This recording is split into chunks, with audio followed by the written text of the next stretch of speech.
Midnight to 102 is the first part. Guys, fasten your seatbelts. The host is telling the story like a roasting session as we are thrust directly into the luxury of Ken's circus.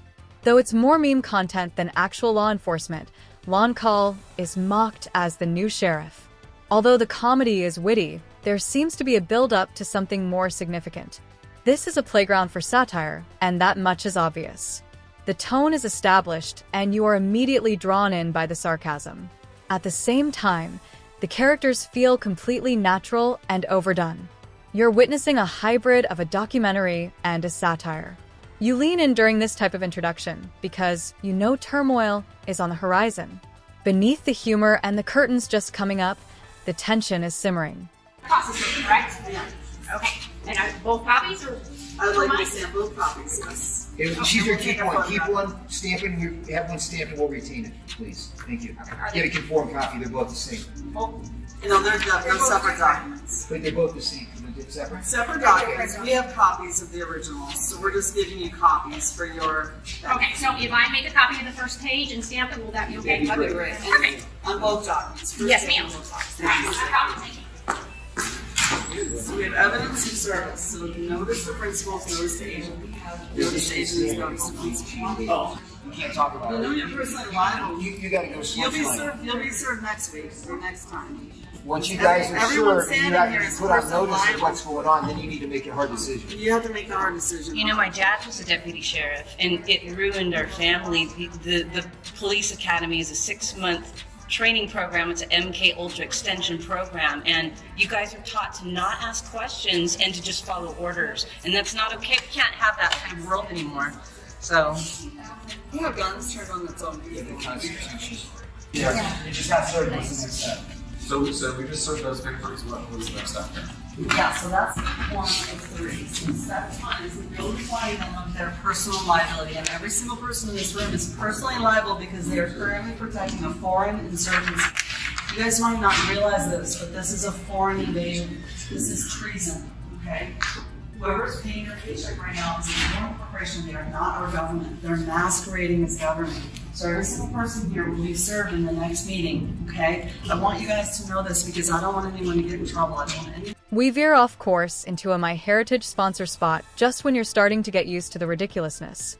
The mocking magic is nearly broken when the host casually discloses personal discoveries that feel wholesome.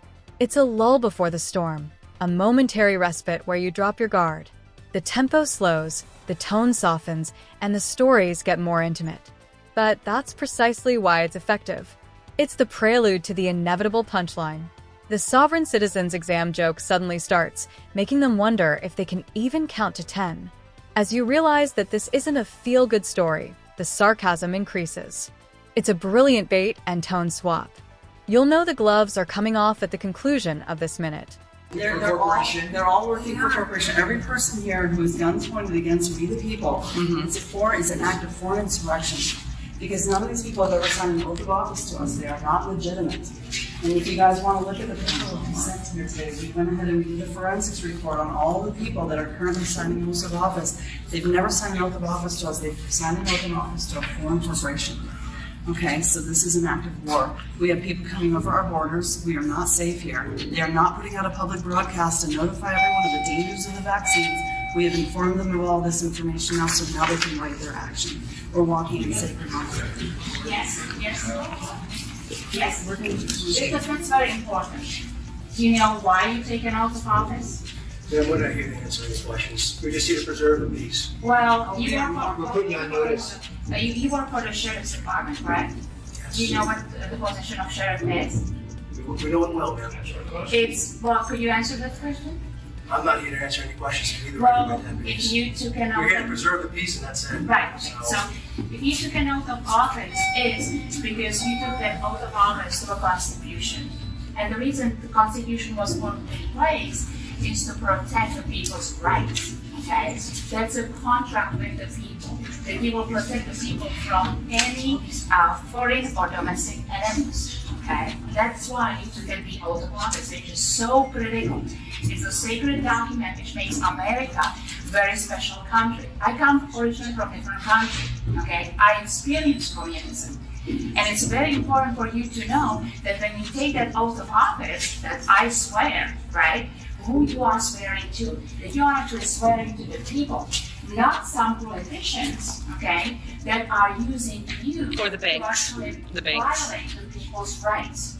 So it's very important that you take it to your heart, because when you go back home, you want to protect America, correct? You don't want America to become another communist country. Venezuela, I come from Czechoslovakia. I can tell you all about communism, okay? So this is why the oath of office is so critical, that every day, every moment you take the uniform on, the badge, the gun, that you are protecting the people's rights, okay? Not some statutes, codes created by a corporation, okay? And this is something probably just mind-blowing to you. Trump never heard it before. But when you go home today, or when you go to your desk, please look up 28 USC. USC stands for United States Code, Section 3002, Paragraph 15A. You know what that will tell you? Is that the United States is a The circus that serves papers starts in earnest. As if in a royal procession, sovereigns enter carrying armloads of paperwork. They insist on formal recognition of their claimed authority, signatures, and stamps. They spoke with the assurance of those who trust their evolving past. The charges are made quickly. Dangers of treason, international insurgency, and personal culpability. Every statement is delivered like a microphone drop in a courtroom. In their ideal legal environment, there is complete conviction and not the least bit of uncertainty. Watching it is both strangely captivating and ridiculous. You can't decide whether to laugh, cringe, or go for some popcorn. The tension in the room is high toward the end. You work for the United States, correct? Right? How can United States be a corporation?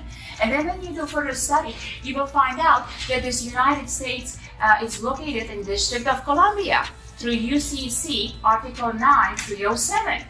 Well, are we in District of Columbia right now? No. So, if we are not in District of Columbia, where are we? Well, I know that I am on the land of Arizona, right? Arizona State, a republic, the constitutional republic that was created for us, the people. So what is this United States business, this federal corporation located in the District of Columbia? You know what it is? It's an overlay, okay? That's an overlay they've created. And they also mirrored the organic constitution into a corporate constitution, okay? And this is really a rude awakening to realize that we've been invaded, meaning America has been invaded by foreign, and to wake people up to realize that we all want to live in freedom. We want to have freedom to live, to take care of our families, and to exercise our God-given rights. We don't need another man to give us some permission to buy a land and to raise our children and create a happy life. That's what I came to America for, but it seems like it doesn't exist here anymore. And it's very important that you take it to your heart and really decide, who do you want to serve? Who are you serving? So when these politicians, who don't realize either, they've been also, bamboozled and indoctrinated. Yeah, come here and serve, take the seat, okay? But it's a foreign corporation, and the law tells you that's their own law they created, because everything is to be done in transparency. And they worship the devil. Too, by the way, they worship the devil. And so the way how you know is, I call when the COVID-19 came, it was actually a blessing, because it showed you. I don't know about you here and what kind of codes you are supposed to enforce, but have you ever been enforcing, the mask that people have to wear a mask? I don't know if you had to wear a mask. That was showing to you that this is not right. Okay, that another corporation, the CDC or the health organization can dictate what people do with their own bodies. So I hope that this is a little awakening, little education, and that you really realize that, I either serve a corporation or I serve the people. And the people are your brothers and sisters. These people are same people like you. you just put on uniform, and so when you put on the uniform, it's an honor, it's a sacred honor to uphold the rights of the people, the Constitution, the tax here for the Constitution. So I just wanted to let you know what true sheriff does and who the sheriff really serves. So thank you. There's something really important that Mickey's got to say. Because you guys are going to be getting this document pretty soon. You're going to have to make a decision. Well, unfortunately, we've done a forensic report, you guys, and the people that you're currently collecting a paycheck from, currently at this point in time, are asking you to commit acts of treason by protecting a foreign insurgency. So we're going to be serving each and every one of you with personal liability. You're each personal liable for our actions under the common law. So personally, you guys are each liable for probably around $200,000 to $500,000 per person that serves you the document. But we're just giving you an opportunity to cure, okay? So we'll give you eight days to either basically resign and come work for us, come work for the de jure. Because I have a feeling you probably signed an oath of office thinking you were signing an oath of office to the original republic for which our fathers stand, our forefathers stand. And like one nation under God, Constitution. We would love to. The situation devolves into a full-fledged conspiracy. There have been corporate takeovers, government firearms turned on citizens, and even threats of war against the populace. Melodrama is poured over harsh speech. Like a professional heckler, the host pokes holes with the ideal mix of logic and sarcasm. The impressive speeches are undermined by their incisive timing. The sovereigns, however, are unflinching. They go all out, citing oaths taken to foreign firms as the height of treachery. It's the type of assertion that seems really significant until you verify the facts.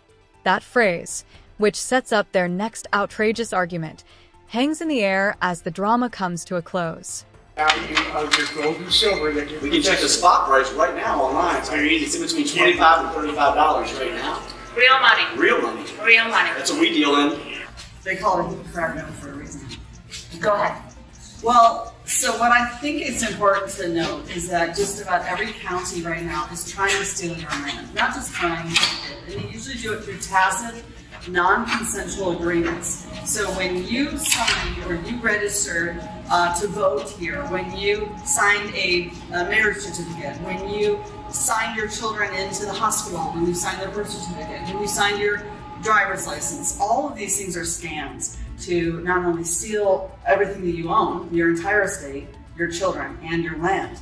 Now, the way that they've actually stolen the land is quite fascinating. They just created an overlay of zip codes, then they claim them. But the thing about it is they can't claim your land. Land can only be passed from one sovereign to the next. It cannot be passed to a foreign corporation. So what they're doing is they're claiming your land because you haven't, and that way when you die, they can take it from your heirs.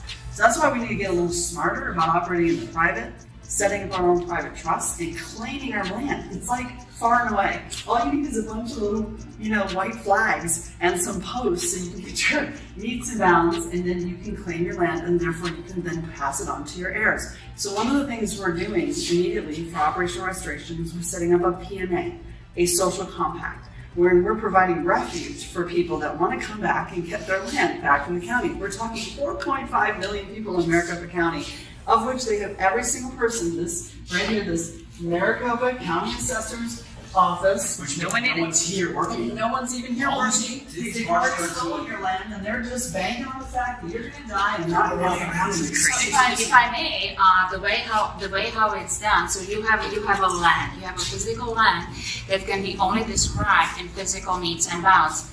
And when you go to purchase a property, let's actually wait for the gentleman to hear this too, because this is very important. I'm hoping that all the security is now held, that they have, that they have to this out. Hey. So when you go to purchase a property, you have a realtor, right? And they show you the actual land. They show you the front yard, they show you the backyard, they show you the house. You walk through the house, right? You love the barbecue and say, yeah, I want this house. Okay, then they show you through this escrow process. And in that moment, what they've done, they taken the description of the land and they took you into a fiction. Okay, and the way how they do it, as Mickey was saying, through the assessor. So when our country was invaded, they created this federal territory overlay on top of the land. So the actual land is described in the metes and bounds, which is done through the surveyors, licensed surveyors map. So you have one map that's describing the actual land in the metes and bounds. Basically, it tells you from this pipe to this pipe, there is so much, feet. Then you have to go at that degree to the next pipe, and that's how you describe the actual. No, lawful description. There's a difference. That's a lawful description. The legal description is that when they take it at the end of escrow into the fiction, and that's the assessor's map. And they did it so they can assess the property taxes, because you cannot tax private land, but you can tax an estate, and that's how they do it. That they take the surveyor's map, they create another map through the assessor's office called the assessor's map. Yep. And now this land is no longer described in the physical metes and bounds, but it's described through legal description, through a new map that was created APN. In order for them to take you in the, I call it the legal la la land, okay, into the fiction. And you think you are buying a property, but no, you are actually buying an interest on their parcel. And the way how you know is just read your deed. In your deed, it will tell you that you are a tenant. How can you own a property and They insist that the oath of office is an unbreakable pledge to defend citizens above all else against any deviation, treason, betrayal, or corruption. It is raised from a legal formality to a holy covenant. As if giving a sermon, their words are dripping with slumber. You are drawn into their worldview by the intensity, which is nearly magnetic. The rationale may be thin, but the passion is clear. To them, it's more than simply a piece of paper. It is the final defense against despotism. They're barely warming up, but you begin to recognize this as the emotional core of their entire argument. if you paid all your property, if you paid for the house that you own, how come, let's say you get a disease and something bad happens to you and you can no longer afford to pay the property taxes, that the county can come and steal your house that it's paid for? Yeah. How is that done? This is how it's done. It's all done through fraud. And people don't even realize that actually they are not foreclosing on the actual land, but they are foreclosing on a fiction, on APN number, which doesn't exist. It only exists as a creation of the mind. Okay? So the solution is people need to wake up and they need to make claim to the land that's actually sitting abundant. It's abundant. It's abundant. It's abundant. This is how you win every war, is the land. They knew that. They knew they had to con us out of our land and keep us poor generation to generation to generation, so that they could basically just steal our country. Enslave us. We're slaves. We are slaves, and we are all slaves. The word mortgage comes from the root word mort, which is mortician, and gauge, which is wish. So a mortgage is a 30-year sentence. It's a death pledge. It's a death pledge. And a mortgage. The backstory of the individual is revealed. Stories of encroaching authoritarianism, government overreach, and communist Czechoslovakia. It's a cautionary tale veiled in nostalgia meant to arouse dread. They make clear connections between the claimed current course of America and the tragedies of the past. Venezuela is also mentioned as a contemporary cautionary tale. Before the following takedown, the host lets the drama unfold while listening with controlled laughter. By portraying themselves as whistleblowers on the verge of disclosure, the sovereign's tone becomes increasingly defiant. They then set up the notorious "U.S. is a corporation" assertion just when the tension is at its highest. The scene is prepared. So there's no proof that the bank even funded it in the first place. And they didn't. There's no money. There's no money. Money was taken away through the Emergency Banking Act in 1933. So if there is no money, they couldn't just take the money. They had to create a system. It's basically the credit system through the trust. You can only discharge, settle, or terminate the debt. You have no way to pay for anything. So what I like to really stress out to people is, if you look at all the foreclosures where people's lives were ruined, where families were ruined, people committed suicide for nothing. Okay, for nothing, because they left a land that they settled on. This is the American dream, that you can own a land, you can nurture the land, you can live from the land, and then you pass it to your heirs. Okay, this is the American dream that so many brave men put their life to, and we just gave it away. So this is really the call to people. You need to claim the land that you settled on. You are the settler. Claim mine. Then you basically have to notice the county, hey, listen, I'm no longer participating in this federal territory overlay, and I actually would like to invite you, come and locate the APN number. Come and locate your number on my property, because I think it's trespassing on my property. And of course, they won't be able to, right? So we can return the APN number to them, right? And once you return the APN number, it's no longer on your property. And should the APN number come back to your property, well, now it's subjected to $5,000 per day per person trespass fee. Now, what you guys don't know about Lenka is that she is a de jure sheriff. That she is a de jure sheriff of Southern California, and she's brave. It means that basically, as I was explaining to the corporate sheriffs down the hall here, is that they work for a corporation. Okay? So when people isolate from the corporation and they claim their rights and who they are, they claim the correct status that you are one of the people, which is the authority. Well, then you can appoint and elect your own sheriffs of the people, right? So that's the de jure sheriff, of the people, for the people, by the people. And to me, it just happened because I guess when this pandemic rolled in and moms and dads were being arrested for having to wear muzzles to feed their families, no one was standing up for them. And so I was basically teaching people how to exercise your right, how to actually have your public servants to serve you, not the other way around. And so that's how I took this. Can you imagine if every de jure sheriff acted the same? And how The alleged smoking gun that establishes the U.S. as a company is 28 U.S.C. 30002. They sound arrogant, as though they've just figured out the Da Vinci Code. But the host quickly breaks it down, telling out that it's simply debt collection law. The sovereigns are undaunted by the surgically precise reality check. They switch to a great story about a corporate pretender taking the place of an organic constitution. They present it as gospel, but it's more dramatic fiction than legal argument.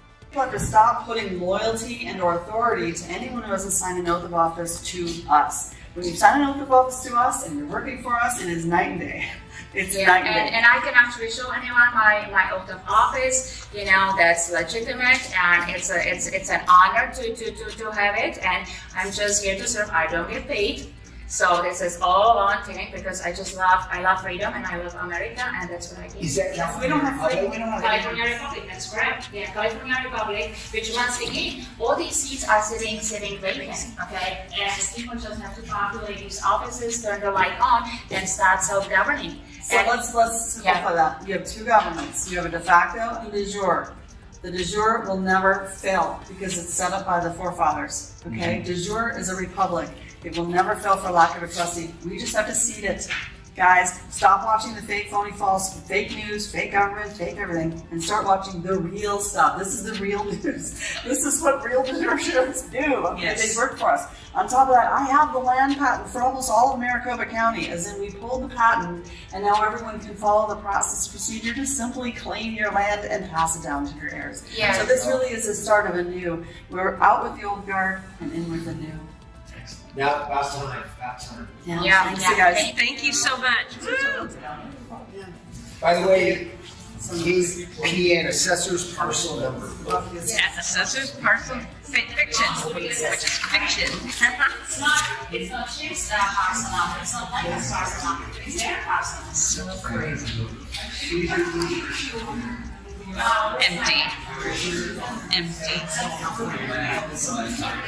I have my own office. I have my Inspire badge. The discussion of federal intrusions into state sovereignty deepens the storyline. They caution that officers must either serve the people or become tyrants themselves. Jumping back in, the Czechoslovakian speaker warns of America's impending collapse. Then come the tangents. A casual reference to devil worship is followed by a COVID mask conspiracy twist. It's a paranoid buffet presented with unwavering conviction. The turmoil is kept in check by the host's sarcasm. You're both amused and perplexed by the end. It's my service. I make you my Steve.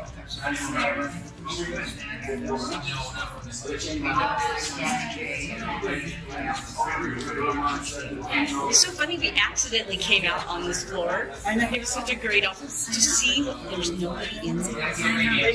What is going on? Yeah, now I've been